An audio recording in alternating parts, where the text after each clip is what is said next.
তব কথামৃতম তপ্ত জীবনম কবি বিদিতম কলমশাপহম শ্রবণ মঙ্গলম শ্রীমদাততম ভুবি হিনন্তি ভুরিদা জনা।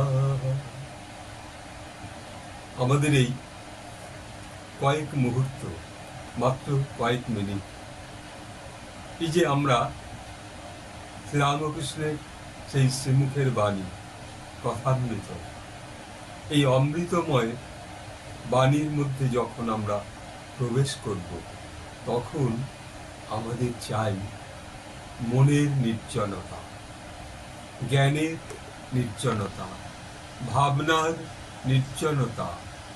এই মন, জ্ঞান আর ভাবনার যে নির্জনতা, এই নির্জনতার মধ্যে যদি আমরা একটু প্রবেশ করি, একটু বসবাস করতে পারি কিছু সময়ের জন্য, তখন শরীরের প্রতিটা শিরা উপশিরা তারা একটু শান্তি পায়, তারা একটু সুস্থ হয় এবং হার্টও ভাবে যে আমি হৃদয়, আমি একটু বিশ্রাম পেয়েছি। সেই বিশ্রামে তখন অপূর্বভাবে সে তার শ্বাস প্রশ্বাসের ক্রিয়া চালু করে।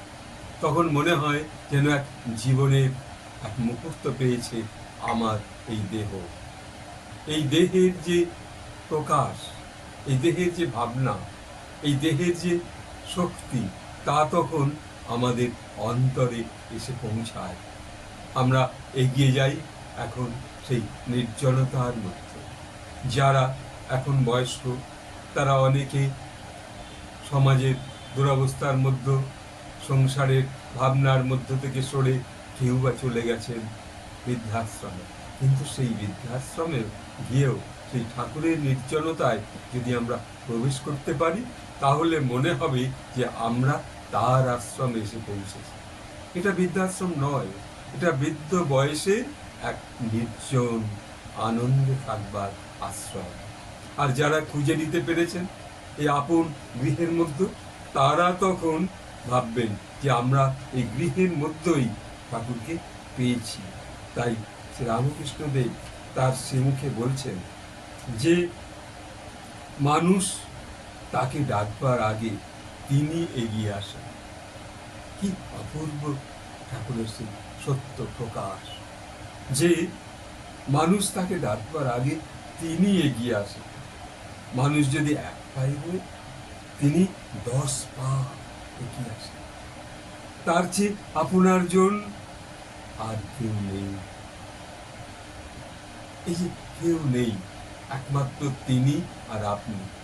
এই মনের যে নির্জনতা, তিনি রয়েছেন, আপনি রয়েছেন। হোক না আপনার একটা নির্জন ফ্ল্যাট, আপনি রোগগ্রস্ত কেন হবেন? আপন মনের সঙ্গে কথা বলুন, নিজের সঙ্গে অনুভব করুন যে আমি তার সঙ্গে কথা বলছি, সে আমার কাছে রয়েছে। ঠাকুরের ফটোটাকে খুব যত্ন করে একটু মুছলেন, তাকে জিজ্ঞাসা করলেন, আজ তুমি কি খাবে প্রভু? আজ কিন্তু আমার কাছে জিলাপি নেই। আজ সেই সারদা মা যে নাড়ু তোমায় করে দিত, সেই নাড়ু বরঞ্চ দুটো একটা আছে, তোমাকে একটা দেব, আর ওই একটু ফলমূল দেব। এই যেন আপনি নির্জনতার মধ্যে কথা বলছেন।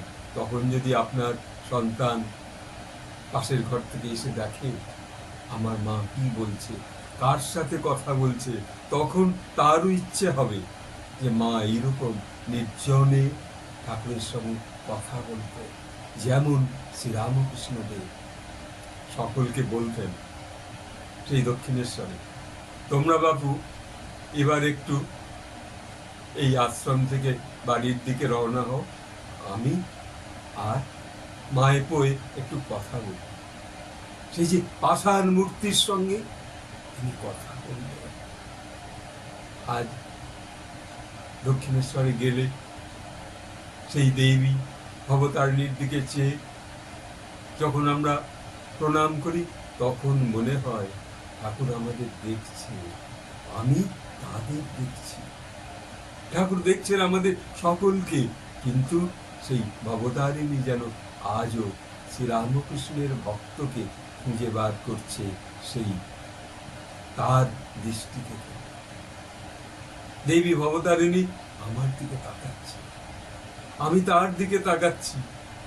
এই যে আদান প্রদান, তিনি যেন জিজ্ঞাসা করছেন যে পাষাণ মূর্তি, তুমিও তো শ্রীরামকৃষ্ণের দীক্ষিত সন্তান, তুমি এসেছ ঠাকুরের কথা, ঠাকুরের লীলা প্রসঙ্গ, ঠাকুরের সেই কথা অমৃত তোমরা পাঠ করো। আমি পাষাণ মূর্তি, আমার সঙ্গে তার সাক্ষাৎ হয়েছে। এই যে নীরব নির্জনতার মধ্যে আমরা একটু প্রবেশ করবার সুযোগ ঠাকুর আমাদের করে দেন, এইটুকু আজ আপনাদের মধ্যে সেই অনুভবের মধ্যে প্রকাশ হোক সকলের মধ্যে। তাই এইটুকু বলে সকলকে আজকে সেই নীরব শ্রীরামকৃষ্ণের শ্রীমুখ থেকে আপনার দৃষ্টি, এই যে দর্শনের মধ্য থেকে আপনারা দেখুন, দর্শন করুন, এইটুকু বলে ঠাকুরকে প্রণাম জানাই। আর আপনাদেরকে বলছি, আপনারা একটু সাবস্ক্রাইব করবেন, একটু লাইক করবেন, একটু শেয়ার। জয় রামকৃষ্ণ, জয় মা শারদেশ্বরী, জয় স্বামীজির জয়। নমস্কার।